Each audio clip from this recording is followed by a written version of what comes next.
Дариға апай маған телефон шалып, жұмыстан кейін маған соға кетші.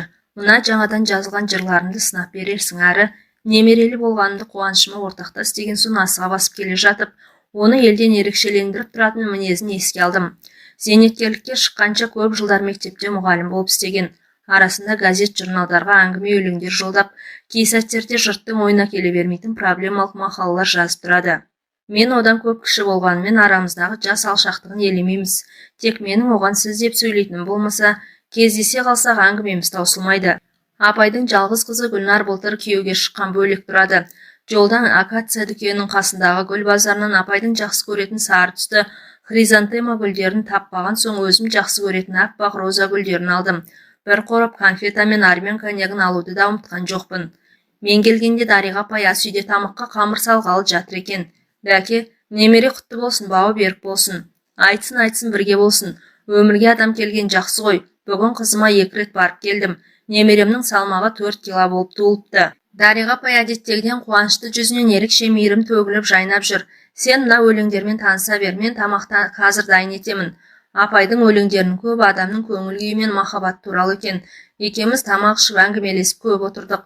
Бұрын апай жұмыста болған кезде көбінесе жұмыс туралы немесе басқа да ресми әңгімелер айтатынбыз. Екеуміздің де мамандығымыз қазақ тілі мен әдебиеті болғандықтан бұл салада әңгімеміз таусылмайтын.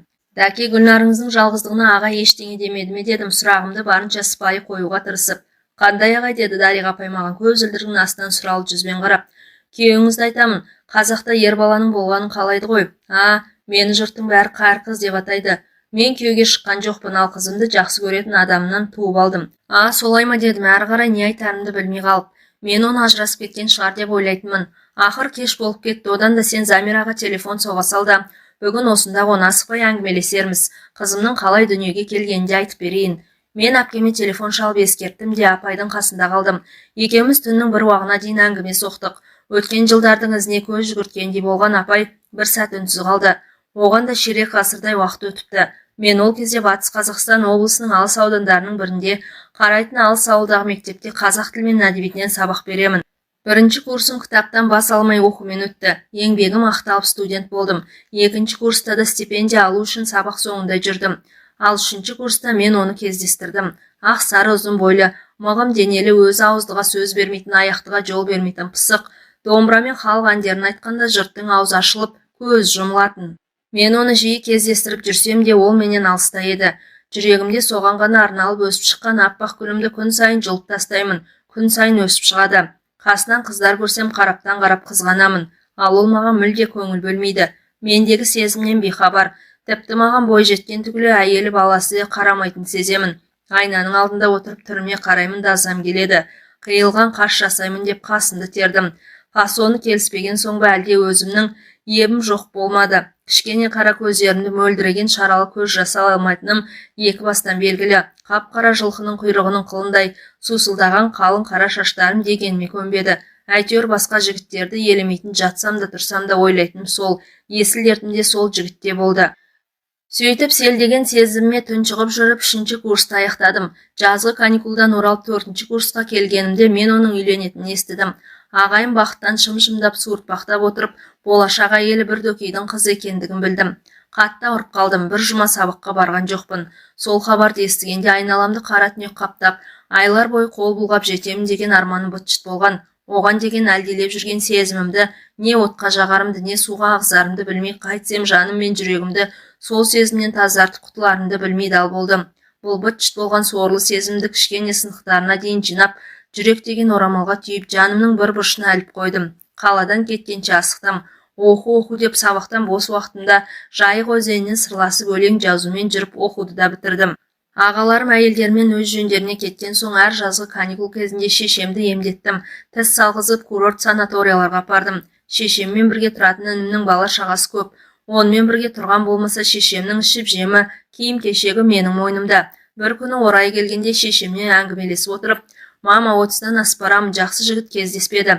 Шетінен ішкіш жаман жігіттерге тегін келмейді. Жақсы көретін адамнан бала туып алсам бағып бересің бе дедім. Ойыншын аралас. Өй албасты. Күйеуге тимей бала туам деп сені не қарабасты?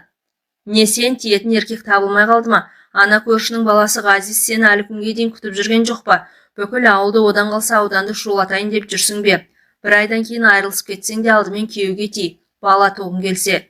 Үйінде отырып туыпты дегеннен ажырасып кетіпті деген жеңіл. Әлде ана аға інілеріңді жерге қаратқалы жүрсің бе? Осы сен қызға оқу өтіп кеткен, содан бірдеңе шығатындай кітаптан бас алмайсың. Сол кітаптың оқығанның пайдасы бар ма? Көп оқудан миың ағып кеткен ғой деп автоматша тарсылдаған шешем сөзінің аяғында сөйлей алмай ашуға булығып жылап жіберді. Мама, тыңдашы, мен күйеуге тимей бала тусам, одан ешкімге келіп кетері жоқ қой. Қиналсам өзім қиналам. Өмірге сәби әкелу қылмыс емес қой. Күйеуге шығып тұрмыс құруды маған тағдыр жазбаса қайтемін. Ал менің ана болғым келеді. Ғазиз секілділерге күйеусіз өтсем де тимеймін. Сіз өмір жұмыртқа жемейсіз ғой. Ғазиз да маған сол жұмыртқа секілді. Ең жақын адамым, анамның жанын түсінбегеніне ашынып мен де жылап жібердім. 2 сағаттан соң шешем ауылына алып бір шешімге келгенмен облыс орталығына аттанып кеттім. Мен оны облыс орталығындағы жұмыс істейтін мекемесінен қиналмастан іздеп таптым.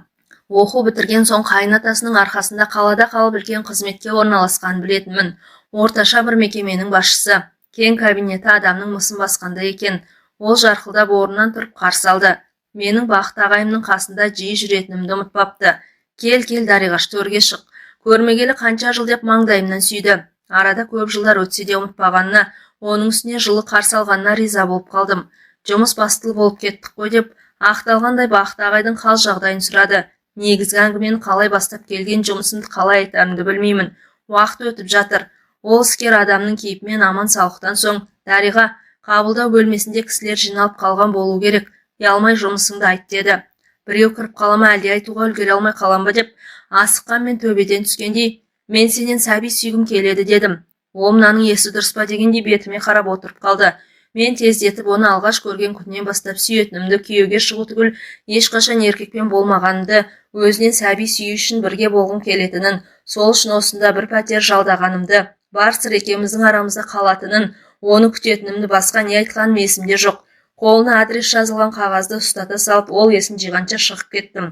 Бір ауыз сөз қатуға шамасы қалмай ол қалды. Қабылдау бөлмесіндегі хатшы қыздан оның жұмыс телефонында жазып алуды ұмытқаным жоқ. Пәтерге келгеннен кейін өзімді қоярға жер таппадым. Келе ме, келмей ме, келсе ме, жоқ па? Келсе қалай бастаймыз? Әлі еркекпен болмаған басым, келсе қалай бірге боламын деген ойлардан көңілім қобалжыды. Отырып, неге бұлай жасадым? Бұл ақымақшылдық емес пе деп осылай шешкенімді де осында келіп пәтер жалдағанымды дұрыс емес деп шештім. Пәтерді тапсырып кеттім де қалмақшы болдым. Оның жұмысы көп келмейді, сені не қылсын деген ішімнен бір ой бас көтерді. Уақыт өте келе адамның әр нәрсеге талабы күшейеді.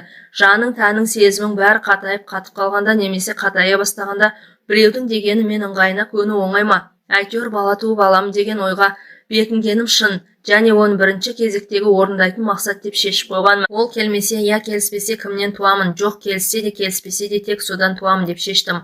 Аласұрған оймен арпалысып, енді ол келмейтін болды.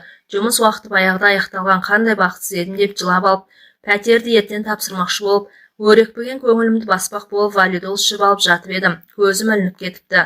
Есік қоңырауының даусынан атып тұрдым. Айнаға қарауды да ұмытып есікті аштым да кіріп келе жатқан оның мойнына асыла кеттім.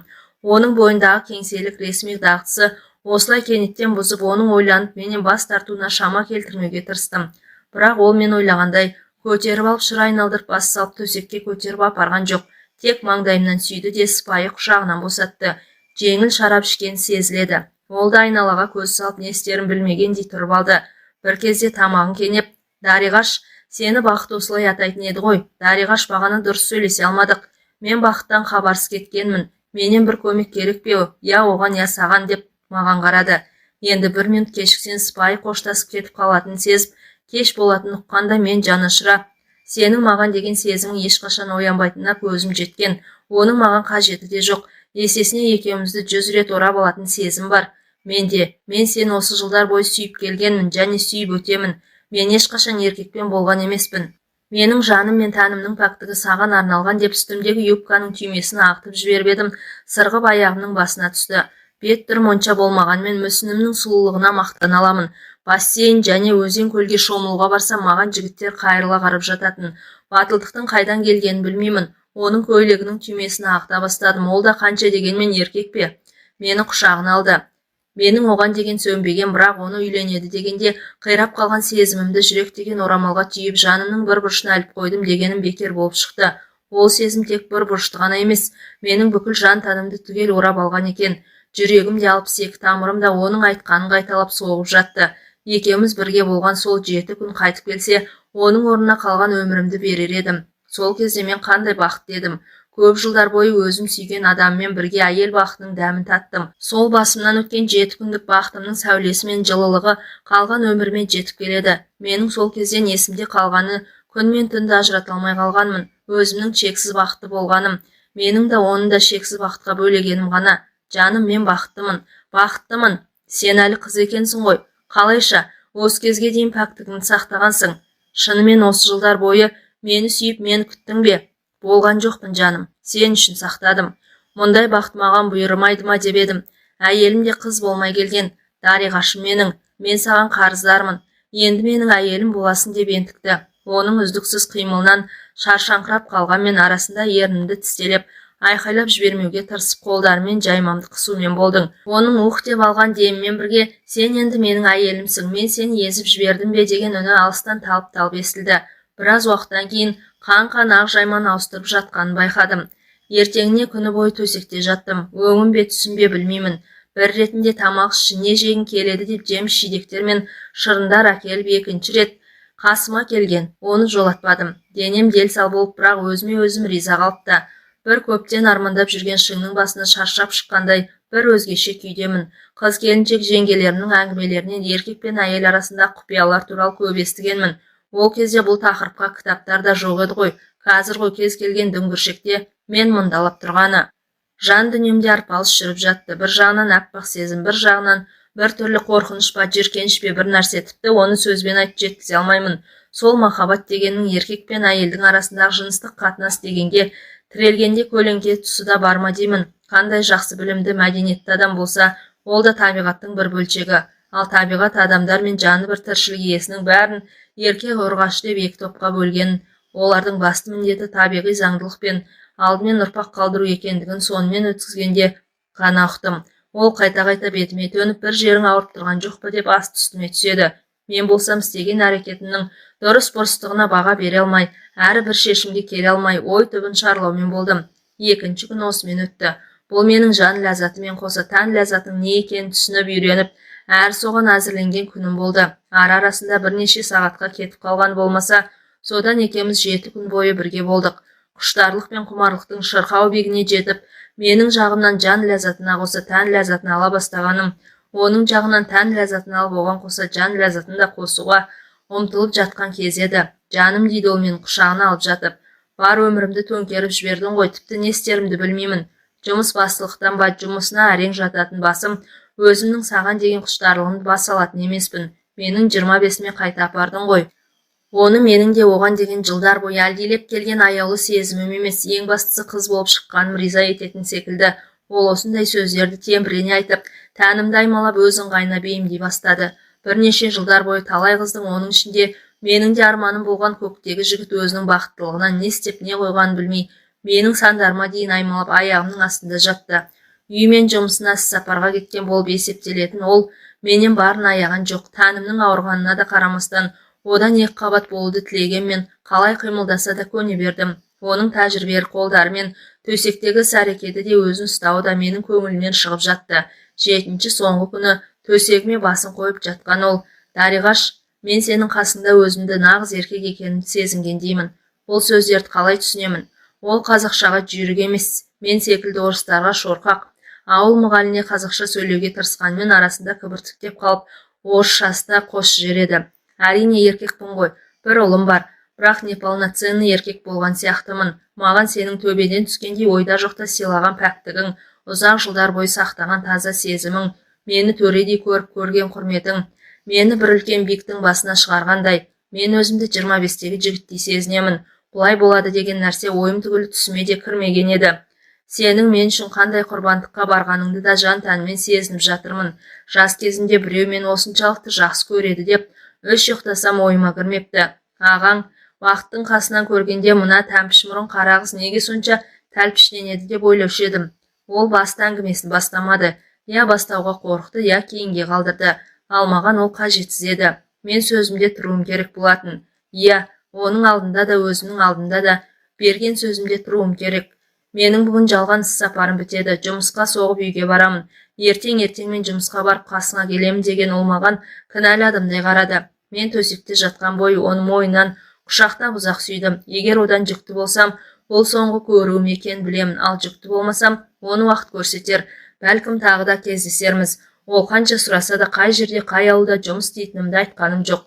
Мен оған жоқ, мен ауылға қайтуым керек. Менің де жұмыс телефоның бар. Қалаға келгенде саған өзім хабарласамын. Мені іздеме, хабар өзімнен болады деп, көзіме тола бастаған жас пен көкірегімде әп-сәтте пайда болған өксікті байқамай тез кетсін деп қатты ұйқым келіп жатыр. Пока деп теріс аунап түстім. Ауылға келіп жұмысымды жалғастыра бердім. 1,5-2 ай шамасы өткенде бойымдағы өзгерістерді сезіне бастадым. Анда-санда баратын ауылыма да ат ізін салуды қойдым. Ауылға келмегелі көп болды. Мейрамда келіп қайтсын деген шешемнің сәлемі де жауапсыз қалды. Құдай тілегімде беріп ішім біліне бастады. Бір үйдің сиыры туғанға дейін біліп отыратын ауылда мен туралы өсек көбейді. Мені кімге таңарым білмейді. Бөтен жерде тұратыным қандай жақсы. Менің бұл ауылда ешқандай туыстарым жоқ. Өсектесе мен өсектейді, ал маған бәрібір еді. Себебі менің ішімде менің жауапсыз махаббатымның, менің бар ғұмырыма тұратын аса бақытты өткізетін 7 күнімнің ескерткіші өсіп жатыр. Өзім мәңгілікке сүйген, таза сезімімді арнаған адамның ұрпағының дүниеге келетінін ойласам, ол маған барлық қиындықтарды жеңетін белгісіз бір жойқын күш беретіндей көрінеді. Тіпті менің әншейінде үйімнен шықпайтын порядочная дос қыздарыма дейін үйіме ат іздерін салмай қойды. Бірақ шәкірттерім бар. Мен оларды жақсы көремін. Ата-аналарына айтпаған сырларына дейін олар менімен бөліседі, сырласады, кеңес сұрайды. Солар мен үшін көп жұбаныш. Ешкімге артық сөз айтып беттеріне қарап күлмесем де, оқта-текте ішіп алып, есігімді қағатын еркектер пайда болды. Жүйкем жұқарып әбден қиналған соң, оған хабарласпақшы да болдым. Басқа жүкті әйелдерге қарасаң, өскен іштері мен кейбірінің беттеріне түскен сепкіл болмаса, бала туудың еш қиындығы жоқ секілді. Жұрттың балаларына қарасаң, олардың өзі өсіп жатқандай болатын. Бірақ олай емес. Ана болудың да өзінің ауырлығы бар екен. Әсіресе жалғыз әйел үшін бәрінен де күйеусіз әйелге бала туу тек материалдық күнделікті өмір тұрғысынан ғана емес. Әсіресе ауылдық жерде моральдық тұрғысынан да өте қиын екен. Қалалық жерде ештеңе емес, онда көршілер де бір-бірімен көп араласа бермейді. Ал ауылда ол кезде өте қиын болатын. Қазір ғой заман өзгерген. 35 түгіл 15-ке келген қыздың да әр ауылда туып отыр. Ауылда жағдай басқа. Ол кезде жұмасына бір рет кино болатын. Телевизор жоқ. Ауылда өсек пен қыстағы соғым кезіндегі қонақтықтан басқа, желдей гулеген өсектен басқа ермек болмайтын. Мектептегі мұғалімдердің 95% әйелдер еді. Еркектерден тек директор ағайдан басқа дене шынықтыру, еңбек, ән суреттен беретін мұғалімдер мен шаруашылық меңгерушісі ғана. Мұғалімдер бөлмесіне кірсем, мен ол әйелдердің күйеулерінен жүкті болғандай, тіпті күйеулерін тартып алғандай, ала көздерімен атымен тірідей жерлеп тұрғандай көрінетін. Олар мен жеңіл жүріске салынып, педагогқа жат нәрсе істеді деп кінәлайды. Ал менше сүйіп, менше ғашық болып, сол аяулы сезім үшін менше құрбандыққа бару олардың өңі түгілі түстеріне де кірмеген.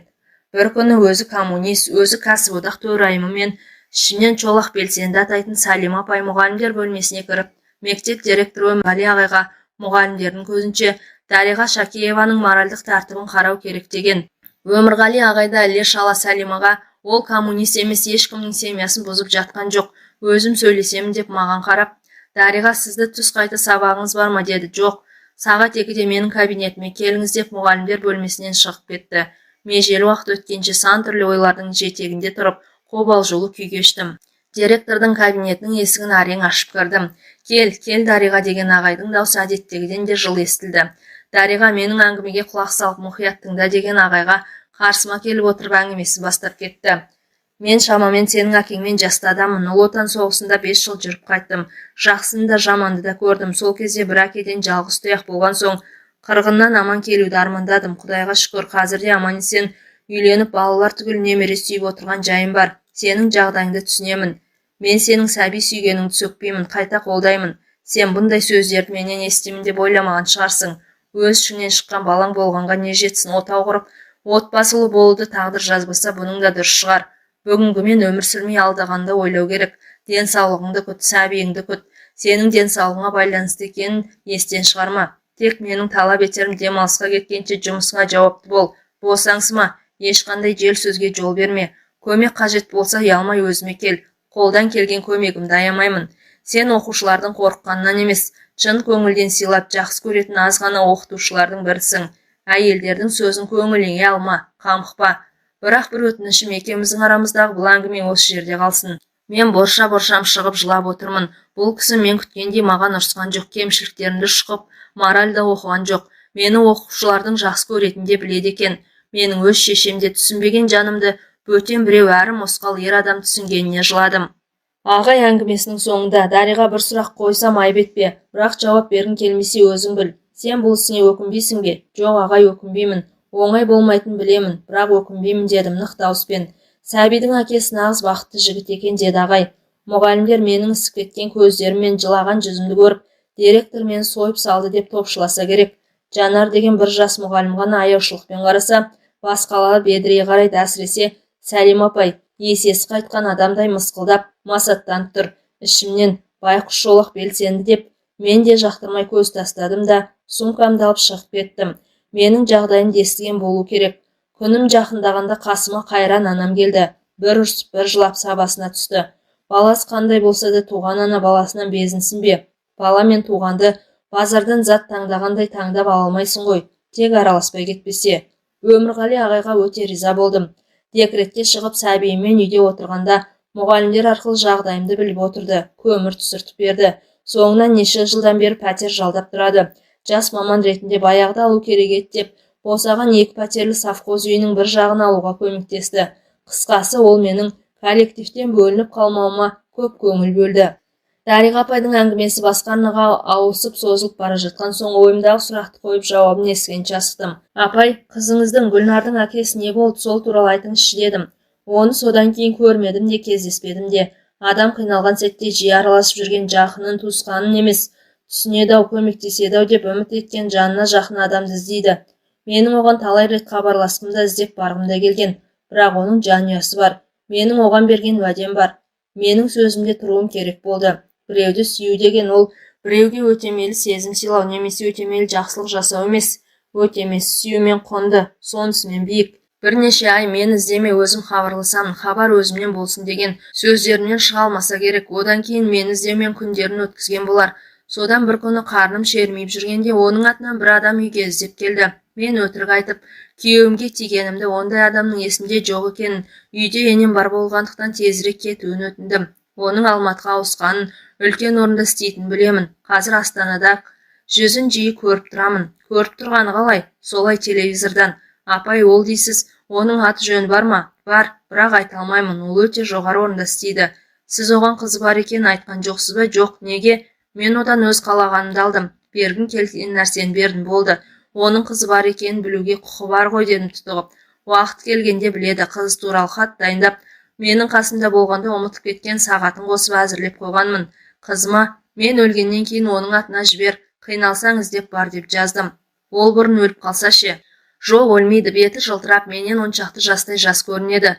Тамақ тоқ, көйлек көк, жағдай өте жақсы, не ішіп, не киемін демейді. Бәрі бар, бәрі әзір. Тек қасқа бастанып шашының түсіп қалғаны болмаса.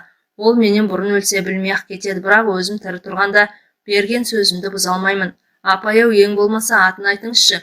Телевизордан көргенде сіз де адамның бар ғұмырын сарп еткен адамды көріп жүрейін. Қандай бақытты адам еді? Жоқ, айтпаймын.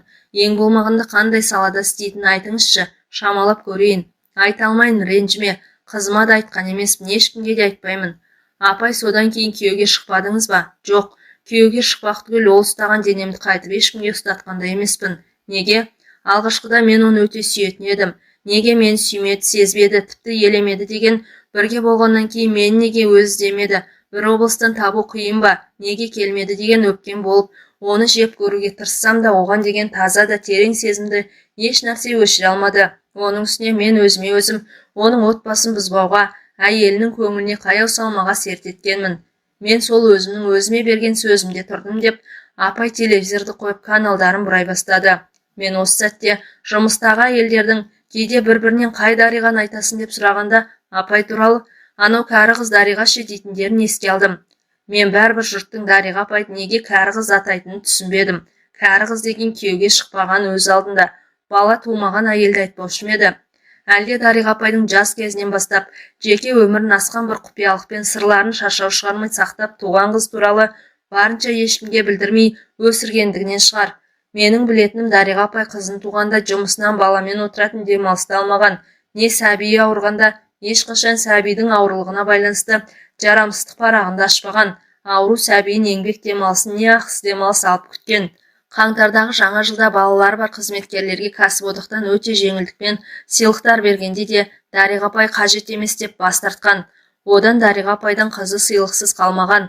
Қызымен бірге дүкенге барып, таңдаған нәрселері мен тәттілерін алып сыйлық жасайтын болған. Пионер лагеріне де жолдама берсе алмай, өзі толық бағасынан сатып алатынды туралы естігендерін есіне түсті. Мүмкін апай сол себептен кәрі қыз дейтін шығар. Дариға апай қызын туғанын тек әкесінің алдында ғана емес, қоғам алдында да еш міндет еткісі келмегендей. Оның үстіне апай жас кезінен еркектерді қасына жолатпайтыны, өз алдында қоғамды еркектерсі елестететіндей, олармен не әзілдесіп, не елеп, не оларға еш көңіл аудармайтын да мінезі бар. Барлық кәрі қыздардың сезімдері осындай ғұмырлы ма деген сұрақ көпке дейін ойымнан кетпей қойды.